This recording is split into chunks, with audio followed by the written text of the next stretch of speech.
ಒಬ್ಬ ಪತಿಯು 80ಕ್ಕಿಂತ ಹೆಚ್ಚು ಪರಪುರುಷರಿಂದ ತನ್ನ ಪತ್ನಿಯ ಮೇಲೆ ಅತ್ಯಾಚಾರ ಮಾಡಿಸುತ್ತಾನೆ. ಅದನ್ನು ವಿಡಿಯೋ ಕೂಡ ಶೂಟ್ ಮಾಡಿಸುತ್ತಿದ್ದನು. ಇದು ಫ್ರಾನ್ಸ್ನಲ್ಲಿ ನಡೆದ ಭಯಾನಕ ಮತ್ತು ನೈಜ ಘಟನೆ. ಎಲ್ಲರನ್ನೂ ಬೆಚ್ಚಿ ಬೀಳಿಸುವ ಘಟನೆಯೊಂದು ಫ್ರಾನ್ಸ್ನಲ್ಲಿ ನಡೆದಿದೆ. ಒಬ್ಬ ಪತಿ ತನ್ನ ಹೆಂಡತಿಯೊಂದಿಗೆ ಯಾರೂ ಊಹಿಸದಂತಹ ಭಯಾನಕ ಕೃತ್ಯವನ್ನು ಮಾಡುತ್ತಿದ್ದನು. ಈ ಪ್ರಕರಣವು ಫ್ರಾನ್ಸ್ನ ವಾಕ್ಲೂಸ್ ಕ್ರಿಮಿನಲ್ ಕೋರ್ಟ್ನಲ್ಲಿ ಪ್ರಾರಂಭವಾಗುತ್ತದೆ. ಅಲ್ಲಿ ವಿಚಾರಣೆಯ ಸಮಯದಲ್ಲಿ ಡೊಮಿನಿಕ್ ಪೆಲ್ಲಿಕಾಟ್ ಎಂಬ 71 ವರ್ಷದ ವ್ಯಕ್ತಿ ತನ್ನ ಹೆಂಡತಿಯೊಂದಿಗೆ ಇಂತಹ ಅಸಹ್ಯಕರ ಕೃತ್ಯವನ್ನು ಮಾಡಿದ್ದಾನೆ ಎಂದು ತಿಳಿದು ಬಂದಿದೆ. ಇದು ಎಲ್ಲರ ಹೃದಯವನ್ನು ಬೆಚ್ಚಿ ಬೀಳಿಸುತ್ತದೆ. ವಿಶ್ವಾಸಾರ್ಹ ಸಂಬಂಧದ ಮೇಲೆ ಮೋಸದ ಛಾಯೆ. ಪತಿ ಪತ್ನಿಯ ನಡುವಿನ ಸಂಬಂಧವನ್ನು ವಿಶ್ವದ ಅತ್ಯಂತ ವಿಶ್ವಾಸಾರ್ಹ ಸಂಬಂಧವೆಂದು ಪರಿಗಣಿಸಲಾಗುತ್ತದೆ. ಆದರೆ ಈ ಪ್ರಕರಣವು ಈ ನಂಬಿಕೆಯನ್ನು ಛಿದ್ರಗೊಳಿಸಿದೆ. ಹಲವಾರು ವರ್ಷಗಳಿಂದ ಡೊಮಿನಿಕ್ ಮೋಸದಿಂದ ತನ್ನ ಹೆಂಡತಿಗೆ ನಿದ್ರೆಯ ಮಾತ್ರೆಗಳನ್ನು ಕೊಡುತ್ತಿದ್ದನು. ಇದರಿಂದಾಗಿ ಅವಳು ಪ್ರಜ್ಞಾಹೀನಳಾಗುತ್ತಿದ್ದಳು. ಇದಾದ ನಂತರ ಡೊಮಿನಿಕ್ ಆನ್ಲೈನ್ ಚಾಟಿಂಗ್ ಮೂಲಕ ತನ್ನ ಮನೆಗೆ ಅಪರಿಚಿತರನ್ನು ಆಹ್ವಾನಿಸಿ ಅವರಿಂದ ತನ್ನ ಹೆಂಡತಿಯ ಮೇಲೆ ಅತ್ಯಾಚಾರ ಮಾಡಿಸುತ್ತಿದ್ದನು.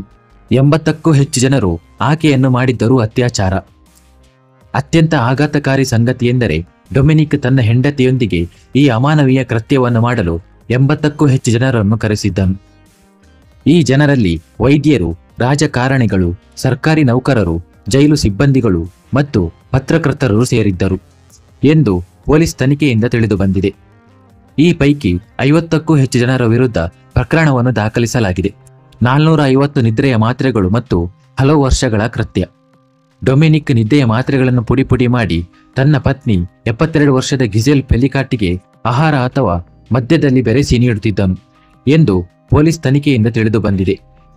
ಡೊಮಿನಿಕ್ ತನ್ನ ಪತ್ನಿ ಗಿಜೆಲ್ ಪೆಲ್ಲಿಕಾಟ್ಗೆ ನಿದ್ದೆಯ ಮಾತ್ರೆಗಳನ್ನು ಕೊಟ್ಟು ಪ್ರಜ್ಞೆ ತಪ್ಪುವಂತೆ ಮಾಡುತ್ತಿದ್ದನು. ನಂತರ ಪರಪುರುಷರನ್ನು ಮನೆಗೆ ಕರೆಸಿಕೊಳ್ಳುತ್ತಿದ್ದನು. ಈ ಹೇಯ ಕೆಲಸಕ್ಕೆ ಅವನು ಒಂದು ಷರತ್ತನ್ನು ಇಟ್ಟಿದ್ದನು.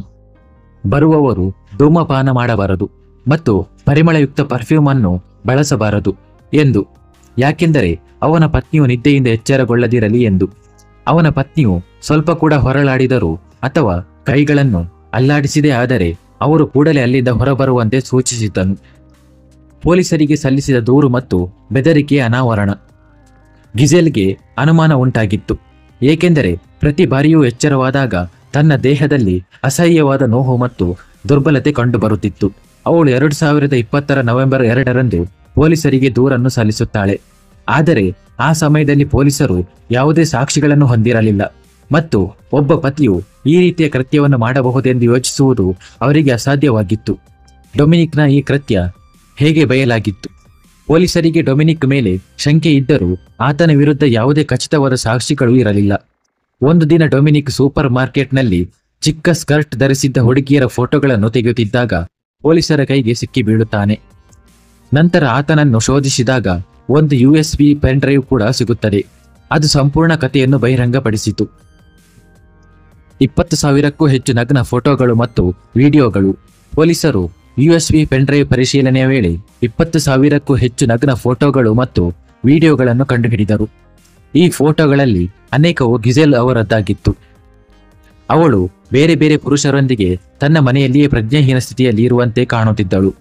ಈ ಭಯಾನಕ ಸಂಗತಿಯು ಇಡೀ ಪೊಲೀಸ್ ಇಲಾಖೆಯನ್ನು ಅಲುಗಾಡಿಸಿತ್ತು.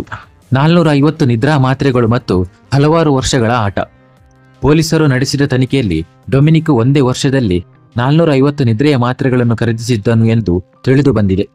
ತನ್ನ ಪತ್ನಿಯನ್ನು ಪ್ರಜ್ಞೆ ತಪ್ಪಿಸಿ 72 ಜನರಿಂದ 92 ಬಾರಿ ಅತ್ಯಾಚಾರ ಮಾಡಿಸಿದನೆಂದು ಡೊಮಿನಿಕ್ ಪೊಲೀಸರ ಬಳಿ ಒಪ್ಪಿಕೊಳ್ಳುತ್ತಾನೆ. ಈ ಅತ್ಯಾಚಾರಿಗಳ ವಯಸ್ಸು 26ರಿಂದ 73 ವರ್ಷಗಳ ನಡುವೆ ಇತ್ತು.